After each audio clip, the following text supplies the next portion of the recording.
In order to become the founding Empress, Consort Wan and I fought tooth and nail. It wasn't until Concubine Chun from a fallen clan ascended to the position of Empress and lived in marital bliss that we suddenly realized she was the one the Emperor held dearest in his heart. In the end, the Emperor massacred our two clans under the charge of rebellion, and we were both decreed to die, perishing with hatred. When I opened my eyes again, both of us had been reborn. I have decided to choose one person between Consort Wan and Consort Jin to temporarily manage the Phoenix Seal. The concubines from the various clans all looked towards me, and Consort Wan, some with envy, some with jealousy. Under those various gazes, Consort Wan stood up. "Many thanks for your Majesty's favor, but my seniority is still shallow, and I haven't been feeling well recently. Let sister take the trouble with this matter." It wasn't until Consort Wan declined the authority over the harem that I confirmed I had truly experienced rebirth. Holding the Phoenix Seal is the symbol of the Empress's status and power. For this reason, in my past life, Consort Wan and I refused to yield to each other, eventually handing this duty over to Concubine Chun, whom we were both on good terms with. Simply because she came from a declining clan and was a remarried woman, she didn't vie for attention after entering the palace, making her completely different from the other concubines. We never considered her a rival and trusted her quite a bit. It was even a common occurrence for us to help steer some of the Emperor's favor her way. Only now do I realize that I thought I was the chess player, but I was merely a piece in the game. After entering the palace, Consort Wan and I fought endlessly over every little thing. Yet now Consort Wan actually became yielding. The way everyone in the harem looked at Consort Wan was as if they had seen a ghost. Noble Lady Li, whom I am close with, was the first to break the atmosphere, saying, "The Emperor has discerning eyes. Consort Jin is virtuous, intelligent, and graceful. She will certainly be able to manage the harem's affairs well for the Emperor." Noble Lady Li wanted the Emperor to solidify my status. But the Emperor didn't take the cue, instead asking Consort Wan, "Since Consort Wan has been unwell lately, let your sister take care of you more. Other matters can be discussed later." Consort Wan and I exchanged a casual glance, a tacit understanding between us. Others might think the Emperor said this because he wanted to give the Phoenix Seal to Consort Wan to manage, but only we knew he wanted to save it for his beloved concubine Chun. In the previous life, we were used as whetstones and shields. In this life, it is time for a change. The banquet ended, and everyone prepared to return to the palace. Concubine Chun, however, started offering congratulations in front of everyone. "Congratulations, Sister Consort Jin. Once Sister Consort Wan recovers, you'll be able to temporarily hold the Phoenix Seal and manage the harem." Looking at her innocent and naive face, I sneered inwardly, setting up a stage. "Are you? Then I'll sing along. Sister Chun Pin, you've congratulated the wrong person, haven't you? Sister Wan Fei is the apple of the Emperor's eye. The matter of the Phoenix Seal must wait until Sister recovers to be discussed. I reckon it will most likely be handed over to Sister Wan Fei." I glanced at Consort Wan with feigned envy, and the tacit understanding between sworn enemies made Consort Wan instantly understand my meaning. "Sister, you must be joking.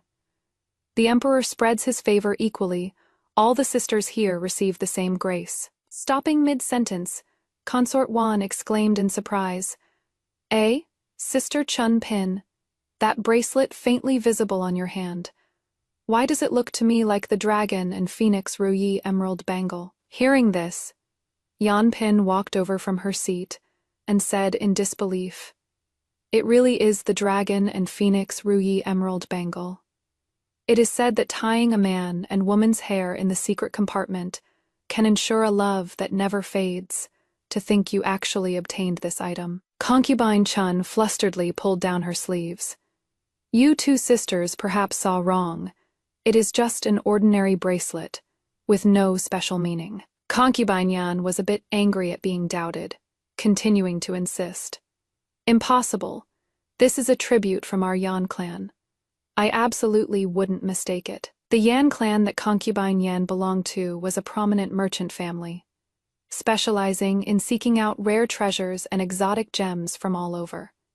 Coupled with her straightforward personality, if she determined it was real, then it couldn't be fake. This remark piqued the interest of the concubines from other clans, and they all looked over. Everyone must have wanted to hear how Consort Chun got such a special item. Consort Chun didn't know what to do and cast a pleading glance at me. She was always like this in my past life. She'd come to me for help with anything she couldn't handle, no matter how big or small. Since she was the only one in the whole harem who didn't fight, I helped her out a bit. Who knew she'd turn out to be the one to sit back and reap the benefits in the end? In this second life, it is plenty good enough if I just don't kick someone while they're down. But out of the corner of my eye, I caught a flash of bright yellow in the shadows, so I slowly spoke up. I believe Sister Chun. She is innocent and simple and wouldn't lie. Consort Yan, you really got it wrong this time. After that, no matter who spoke, I defended Consort Chun with all my might, like a hen guarding her chicks. I didn't breathe a sigh of relief until that flash of bright yellow departed. Not long after returning to Jiaohe Palace, I dismissed everyone, and Su Yuan entered my bedchamber dressed in a palace maid's outfit. Sister, this time I will help you ascend to the position of Empress with all my strength, but I have one condition. Her gaze turned vicious as she whispered in my ear. Her idea coincided exactly with mine. All right, I agree. Su Yuan and I officially became allies, taking a blood oath unique to our two clans, never to betray each other. The Emperor had sworn an oath to our two clans before. If he ascended the throne, the Empress would come from the Su or Li clan.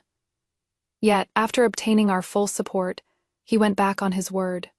He doesn't know that the price for deceiving the ancestral witches is agonizing. After forming the alliance, we exchanged resources and informed each other of all our clan's forces and hidden spies within the palace, just in case. As she was leaving, Su Yuan turned back and gave me a playful smile.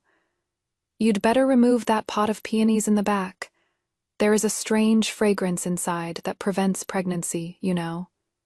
No wonder I couldn't get pregnant no matter what I tried in my past life. Since she is showing such sincerity, I'll lay my cards on the table too. You'd better stop taking those jade face pills you use so often. They easily cause heart palpitations and sleeplessness, or even make you delirious. As expected, the eunuch from the Department of Household Affairs came to inform me that the Emperor flipped my nameplate, telling me to prepare for my first time serving him in bed since entering the palace. After sending the eunuch away, I had Pinger send a message to Consort Wan. I soaked in the family's special medicinal bath for a full hour, and only then did my smooth, delicate body, white as jade, step out of the tub with assistance. Because I've maintained myself like this since childhood, even though I didn't win the Emperor's heart in my past life, I was the concubine who received his favors the most. I am very confident when it comes to serving him in bed. A wife isn't as good as a concubine. A concubine isn't as good as a secret affair, and a secret affair isn't as good as the one you can't quite get. Tonight, I will definitely make the Emperor itch with unbearable desire. After our lips and teeth intertwined, my soft, delicate body pressed tight against the man, and my restless hands kept lighting fires. The Emperor's eyes grew dark and hazy, but just as he wanted to engage in a deeper exchange, a maid's anxious shout came from outside the door. Your Majesty, Concubine Chun has been poisoned. Upon hearing this, the Emperor was stunned for a moment, then got up and walked toward the door. Your Majesty, wait for me.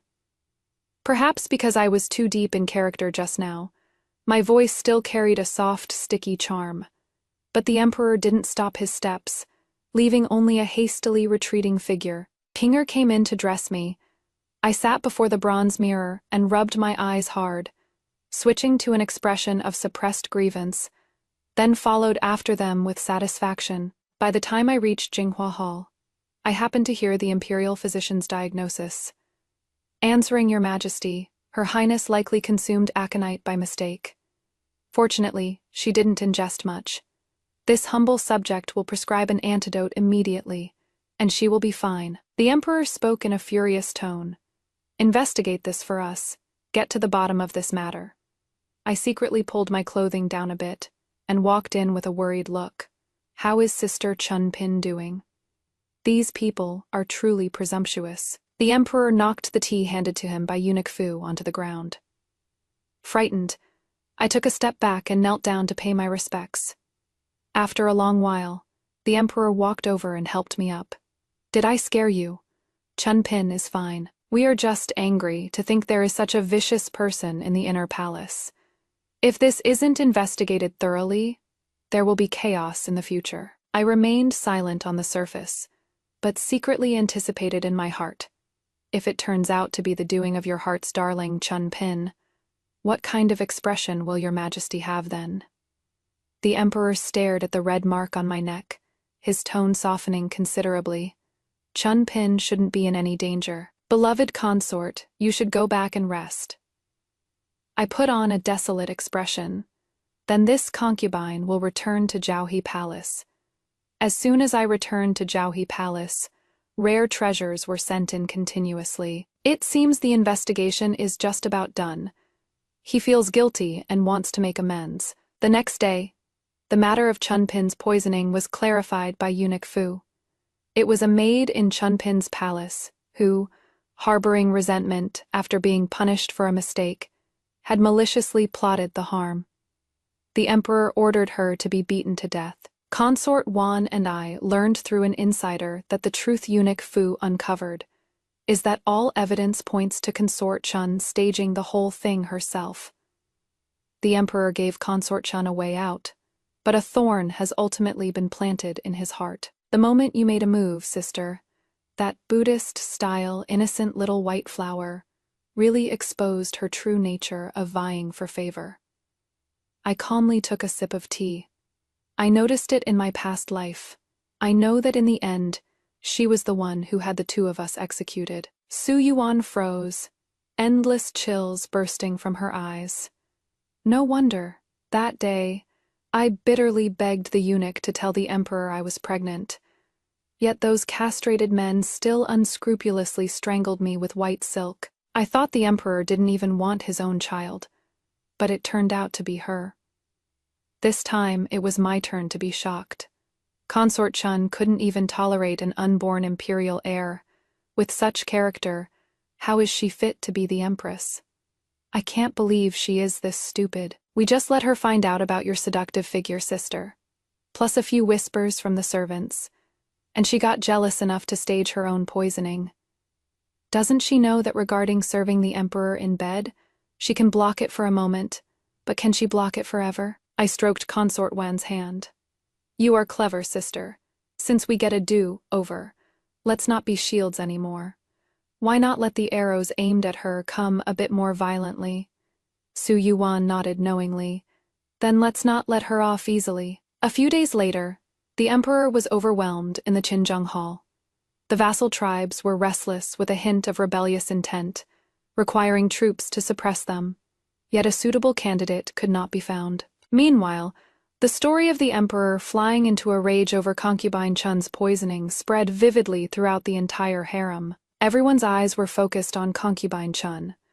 Some even dug up the history between her and the Emperor from their childhood, firmly cementing her title as the favored concubine. Once the Emperor found out about this, he investigated the source of the rumors, confined Concubine Yan for half a year, and fined her a year's allowance.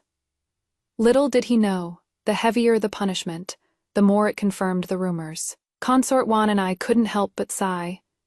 If the war hero Prince Rui hadn't gone missing with heavy injuries back then, and had ascended the throne instead, that would have been truly well-deserved. People in the harem started making moves against Concubine Chun to test the Emperor's affection. Just when Consort Wan and I thought the Emperor would openly protect her, he unexpectedly turned a blind eye, delusionally thinking he could prove the rumors false in his own way. While Concubine Chun's monthly allowance was being docked, and she was being punished by kneeling whenever she went out, the Emperor summoned me to serve in bed every day, venting his lust every night, shifting everyone's attention back onto me. If he didn't stare at me while I drank the health tonic, after serving him every day, I might have almost believed I was the Emperor's favored concubine, too. This so-called great tonic was actually a contraceptive. It was only when I was on the verge of death in my past life that I learned. Before Concubine Chun fell pregnant, everyone in the harem had to drink this contraceptive soup. Thinking of this, I sent a secret letter home. Half a month later, the investiture book, the phoenix seal, and the imperial decree to temporarily manage the harem were delivered together to Jiaohe Palace. Now that the harem had someone in charge, Concubine Chun came running to me, weeping and complaining. She said rumors were being spread about her, drawing everyone's jealousy and hatred, and that her allowances for clothing and food were being docked. Listening to the chattering in my ears, my thoughts drifted outside the palace.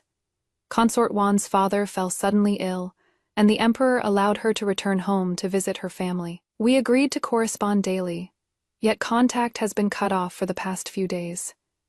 This didn't happen in my past life. I had an increasingly ominous premonition. After casually sending Concubine Chun away, Eunuch Fu came to inform me that the emperor intends to hold a small family banquet at Qinghui Hall, the day after tomorrow, to celebrate Prince Rui's victorious return, and I am to organize it. I remembered that in my past life, Concubine Chun was managing affairs, so this task was handled by her. In order to show off my talents before the emperor, I had helped her arrange quite a lot of it back then, so handling it now is second nature to me. Thinking about how I would get to see Prince Rui this time, I formed a new plan. I took out the drugs sent from home half a month ago and instructed my mole in Jinghua Hall to wait for a chance to administer them to Concubine Chun. On the day of the family banquet, I specially wore a floral kingfisher feather hairpin that had been gathering dust for a long time. When I arrived at Qinghui Hall with the emperor, Prince Rui had been waiting for a long time. He was dressed in a black python robe, his temperament extraordinarily noble, even surpassing the Son of Heaven seated in the place of honor. After exchanging greetings, his gaze lingered on the hairpin. He froze for a moment, then quickly withdrew his gaze. After 3 rounds of wine, Eunuch Fu whispered in the emperor's ear. A trace of pleasant surprise flashed in the emperor's eyes, and he then left the banquet, instructing me to keep the prince company and drink to our heart's content. After the emperor left the banquet, I didn't say a word, drinking cup after cup of wine in gloomy silence, while those seated below accompanied me in drinking cup after cuppa. Moment later, I stood up in a daze. The night is deep. People have been sent to tidy up Qianqiu Hall. The prince should rest in the palace tonight. I am overcome by the wine, so I shall excuse myself first. My hairpins and jewelry removed, I signaled Pinger with a glance, leaving me all alone in the vast bedchamber. Under the dim candlelight, a black figure leaped in through the window, coming straight at me until cornering me against the wall. Yuaner, long time no see. Gentle, warm breath drifted into my ear, like a whisper between lovers. I calmly met his gaze, took out a hairpin. I wonder if I can call in a past favor and ask your highness for a little help. He chuckled lightly. A small favor. This prince remembers the promise of this hairpin was, if you wear this hairpin, I will marry you. How does Yuaner want this prince to help? If one could marry their beloved, who would choose to intrude on another's relationship, fighting for that bit of meager favor in this ice-cold place. If your highness doesn't want to help, then the waist beneath him tightened. He suddenly lowered his head and captured my lips. I pushed him away hard. If your highness thinks I am not dying fast enough, then continue. If you are willing, I can take you away at any time. Saying that, he leaned down, wanting to once again. I raised my hand to block him, saying unhappily, I have serious business to discuss with your highness. My serious appearance made him gradually sober up. How does Yuaner want me to help you? I told him about the matter regarding Consort Wan and asked him to help me scout the situation. As he was about to leave, I spoke with difficulty, eyes holding tears. That day, I did not intentionally break my promise. Father said the divination predicted that if I didn't enter the palace, the Liu clan would cease to exist. I had no choice.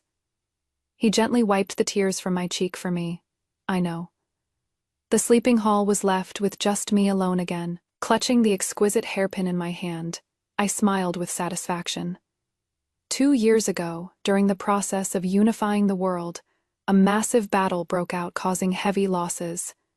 The late emperor and 3 princes died on the battlefield, and Prince Rui went missing with his whereabouts unknown. The sorcerer's divination showed that Prince Rui was alive and in the south.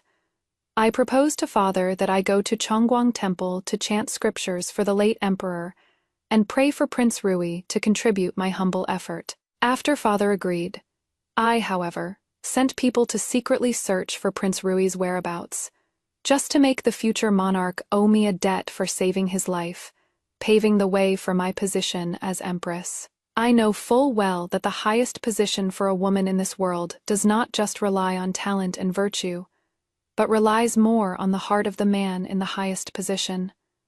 But no matter which faction searched, none could find Prince Rui. I figured he probably didn't dare reveal himself and had gone incognito. So I had the shadow guards look for anyone acting suspicious or with an unknown identity. In the end, we finally found a lead in a deserted temple in the mountains near Lingzhou. My convoy headed there, saving many refugees along the way. In the end, outside the porridge tent, I found a lame man who was unusually drained of vitality.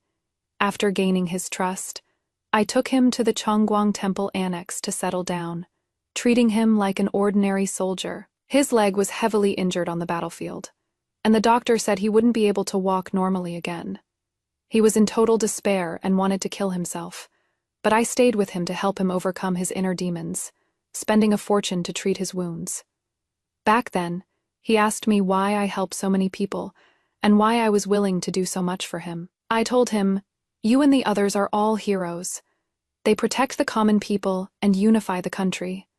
Since we've enjoyed their protection, how could we let them down?" Since childhood, I was groomed to suit Prince Rui's tastes, and I gladly stayed here to put on an act with him, playing out a romance of growing love and mutual affection.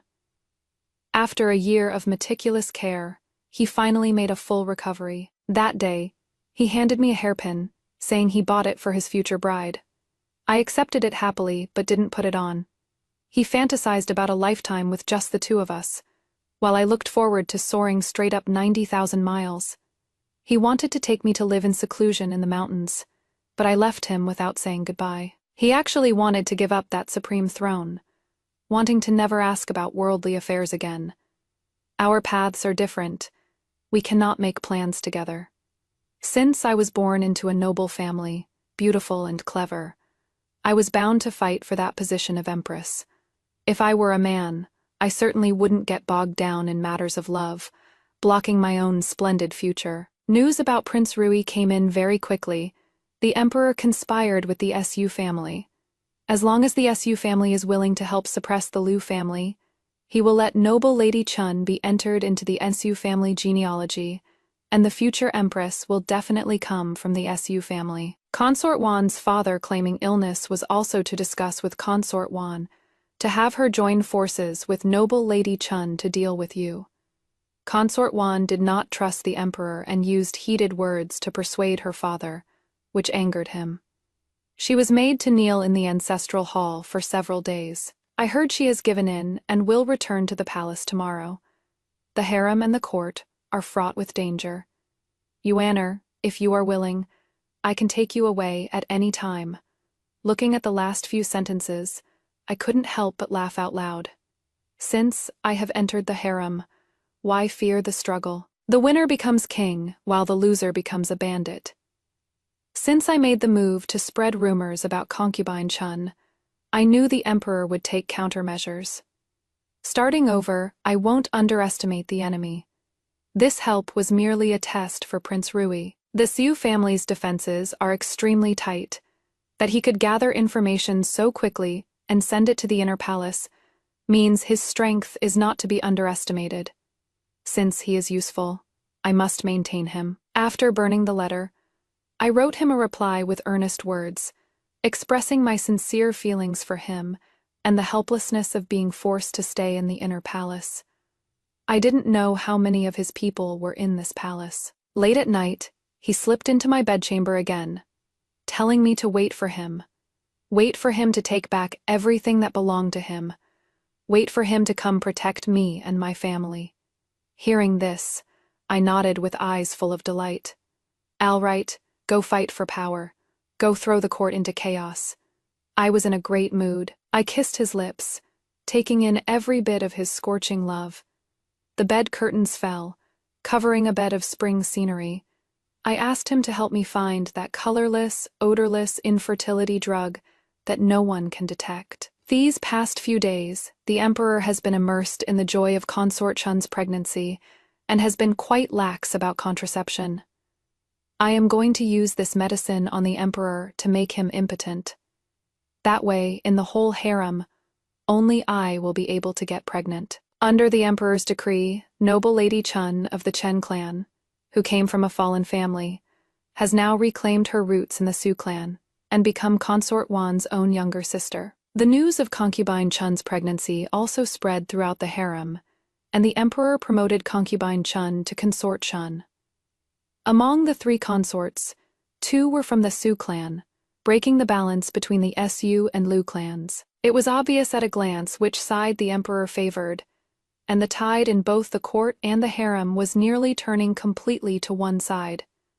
With a backer, the Emperor no longer bothered to hide his fondness for Concubine Chun. Using a trivial matter as an excuse, he stripped me of my book and phoenix seal and confined me to the palace, just like how he casually ordered my death in my past life.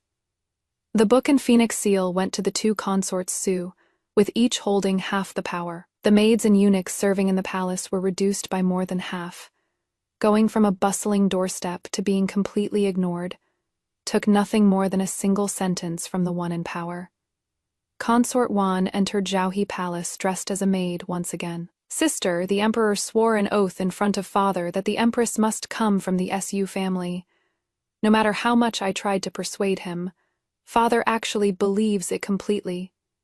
Now, father wants me to cooperate with Consort Chun.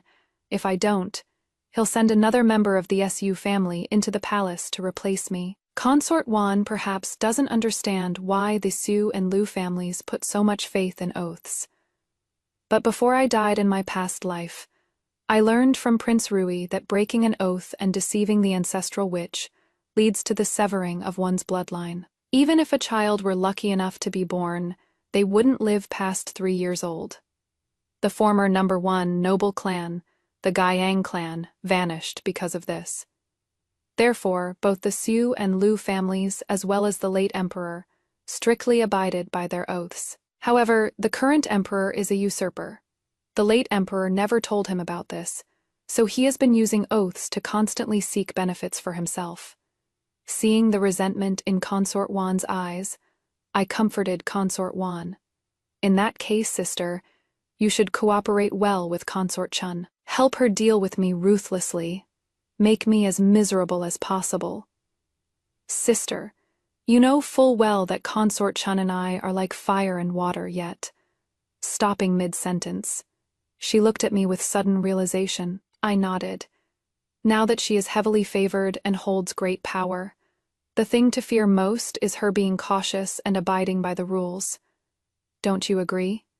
I understand. Rest assured, sister. I will definitely cooperate well with her. Perhaps in revenge for me not backing her up last time. The Food Bureau and Clothing Bureau under Consort Chun's control are especially harsh toward Zhaohe Palace. The food sent daily is spoiled, and the winter clothing is extremely rough. With me confined in the palace, it was actually easier for Prince Rui to sneak in to see me. Looking at the food before us, his brows furrowed tight, and his handsome face darkened. From then on, separate meals were sent into Zhaohe Palace every day. The dishes were fresh and abundant, standing in sharp contrast to that other ration. Consort Chun wanted to come see how I was doing, so I deliberately changed into the new fox fur Prince Rui had sent and met her looking absolutely radiant. A trace of suspicion flashed through her eyes, and after exchanging a few pleasantries, she left in low spirits. Before long, the Imperial Household Department swapped out 2 more of my maids. Consort Wan told me these were spies sent by Consort Chun. At night, the silhouettes of Prince Rui and me were suddenly cast on the window, and a stifled gasp was heard. Prince Rui and I looked at each other and smiled. The matter soon reached Consort Chun's ears. On the night 3 days later, after Pinger applied light makeup for me, I had Pinger step onto a stool and embrace me. So the shadow on the window looked just like we were kissing. Knowing that the maid had left Zhouhe Palace, I blew out the lights and lay down, waiting quietly for my guests. In less than 15 minutes, Consort Chun arrived at Zhouhe Palace with the Emperor to catch us in the act. When Consort Chun, Consort Wan, and the Emperor barged in, I rose from the bed, my black hair cascading like a waterfall, my skin as white as snow. The bodice, thin as a cicada's wings, perfectly revealed the red rash on my skin, caused by the friction of rough clothing. Kneeling on the cold floor, trembling uncontrollably, I looked up at the Emperor with a bewildered expression, an angle I'd practiced in front of a bronze mirror, appearing weak, pitiful, and wronged. Consort Chun glanced at the Emperor, whose expression was unreadable, and forced herself to sound calm as she said, "Stop pretending. Where is Prince Rui, Your Majesty? What has happened?" Consort Wan looked at the maid who had reported the news. "Didn't you say Prince Rui was in Consort Jin's palace late at night, and that the two were incredibly intimate?" The maid knelt on the ground crying as she pleaded. Yes, I really saw Prince Rui embracing the mistress just now. I am not lying," Consort Chun said angrily. "How dare she do such a disgraceful thing? Your Majesty, this vile woman must be put to death." As Consort Chun finished speaking, the Emperor unexpectedly looked at her. Realizing she had misspoken, Consort Chun tugged at the hem of the Emperor's robe and acted coquettishly. Consort Wan spoke in surprise. "I never expected that Sister Chun, who appears so pure and kind on the surface, would also have such a vicious side. Replying to Your Majesty, I haven't seen any outside men tonight. I only have Your Majesty in my heart. I would never dare to do something like serving 2 husbands. I hope Your Majesty sees clearly." I deliberately glanced at Consort Chun when saying serving 2 husbands. Consort Chun instantly understood that I was mocking her, and for a moment, she actually wanted to come forward and hit me. Eunuch Fu came in anxiously, interrupting everything. "Your Majesty, Prince Rui was unfortunately attacked by an assassin in the military camp tonight, and his leg injury has relapsed." The Emperor glanced at us. "Why are you just standing there? Hurry up and get the Imperial physician to take a look. Do you want others to think I don't care?" The Emperor finally lost his temper, pointing at Consort Chun and Consort Wan. "You two get the hell back to your palaces. This maid has been wagging her tongue loosely. Rip out her tongue." Consort Wan winked at me, dragging Consort Chun away. The Emperor helped me up from the ground, where I was trembling with cold, and gathered me into his arms. With tears in my eyes, I looked up at him. "In my heart, there is only Your Majesty. That year during the Lantern Festival, Your Majesty was touring with your mother. Your smile warmed the soul. I saw you from afar, and secretly gave my heart to you right then. Of course I hadn't seen it. It was just that I had heard about the situations of these princes since I was little, including the 3rd prince whom nobody cared about back then, the current emperor. I saw the light in his eyes shift slightly, as if he was remembering something from very long ago. You have been wronged today." I shook my head and looked at him firmly. "If Your Majesty is willing to trust me, I won't feel wronged." Half a month later, while Consort Chun was dining with the Emperor, She started bleeding from below. After a diagnosis, the imperial physician found that it wasn't a miscarriage but her monthly period. Her repeated scheming to vie for favor made the emperor furious, and he stripped Consort Chun of her authority to temporarily manage the harem. At the same time, I also became pregnant. The emperor was afraid of repeating past mistakes, so after having several imperial physicians confirm it repeatedly, he named me noble consort to take charge of the empress's seal after giving birth. But he didn't know that the physicians in the imperial hospital were already Prince Rui's men. Lying about the months was a piece of cake. You can't blame me either. It is the ancestral witch's prophecy. I had to believe it. I didn't want the child to die before 3. So this child had to be Prince Rui's after. I became pregnant. I don't know if it was because he was afraid I'd take it hard, or because Prince Rui's power was growing.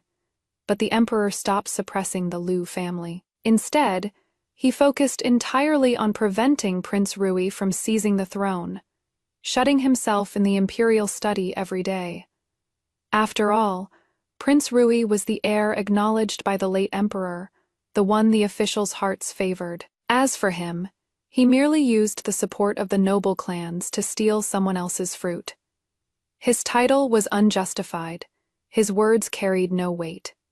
If Prince Rui wanted that seat, the generals who conquered the empire with the late emperor and Prince Rui would follow his orders blindly. Unable to take back much of the military power, the emperor couldn't eat or sleep, and got obsessed with fortune telling.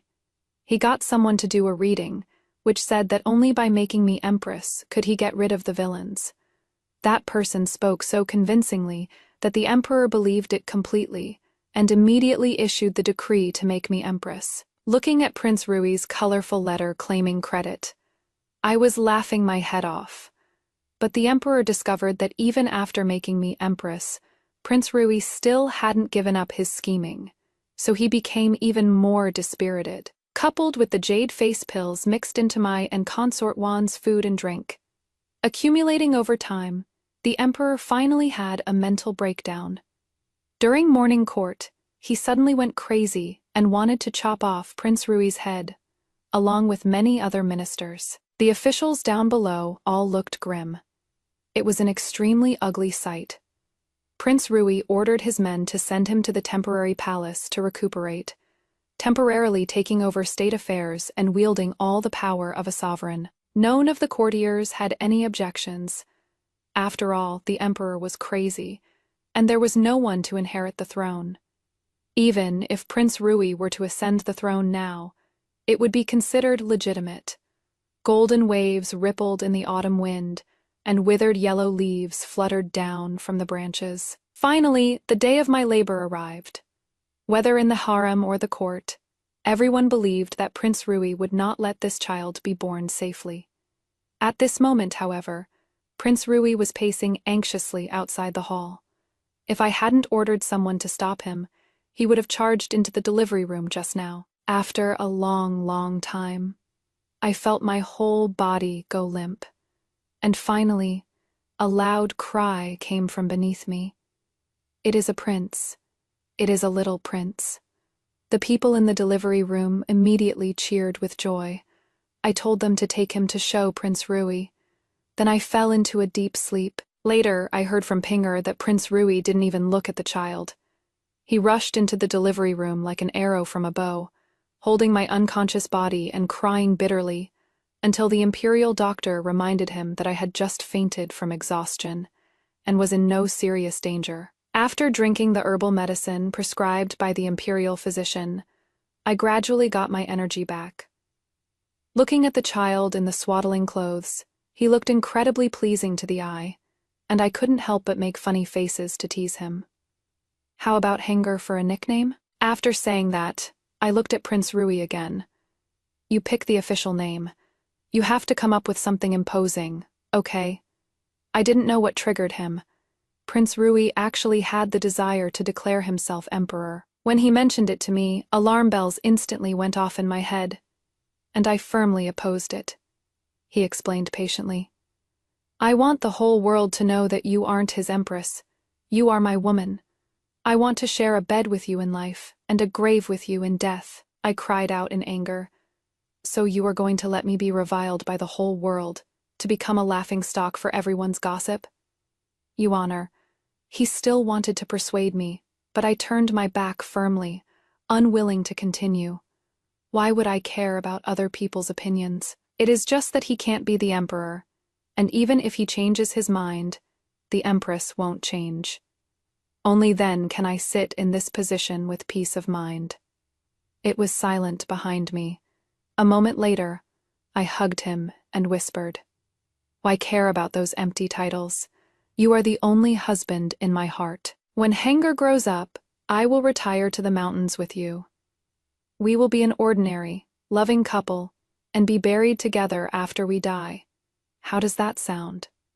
He sighed and said with relief, "All right, I'll listen to you, Honor. As long as I can be with you, Honor, every moment, I ask for nothing else." Seeing him relent, I finally felt relieved. I demoted Consort Chun to a commoner to go with Consort Wan to the temporary palace and serve the emperor. Once the deed is done, I'll leave those two for her to torture as she pleases. This is what I promised Consort Wan from the very beginning. Consort Chun's original family, the Chen clan, has also disappeared. Mercy to the enemy is cruelty to oneself.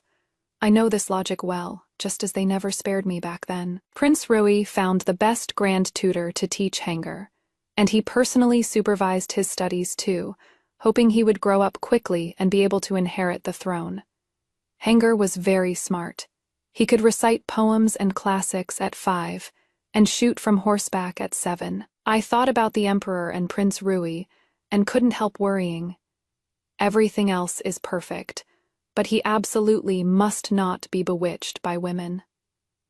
Therefore, I taught him from a young age not to become addicted to pornography. That year, when he was 12, I asked him, "If in the future the woman you love gives birth to a child you don't like, if the child you like isn't born of the woman you love, which one would you choose to inherit the throne? You're applying to imperial mother as a king. One must not indulge in feminine charms. The people must be put first. Regarding the crown prince, one absolutely cannot be influenced by concubines. Your son will bestow favors equally among everyone in the harem in the future, and will not break the balance by showing excessive partiality." After saying that, he pondered for a moment, then spoke again. "If our son succeeds to the throne in the future, a rule must be established. The emperors of our dynasty must sire at least 9 sons, and the 9 sons cannot share the same mother. The next monarch is to be selected based on their character and talent." Hearing this, I was shocked, yet also very relieved. As Prince Rui lay dying, he held me tightly. "Yuaner, I truly regret that we still couldn't retreat to the mountains and become a proper husband and wife. I want you to promise me that you'll be buried with me later, okay?" I nodded. "I promise you, I will definitely be buried with you." Receiving the affirmative answer, he finally closed his eyes. "Sorry, only when you are dead can I truly be at ease."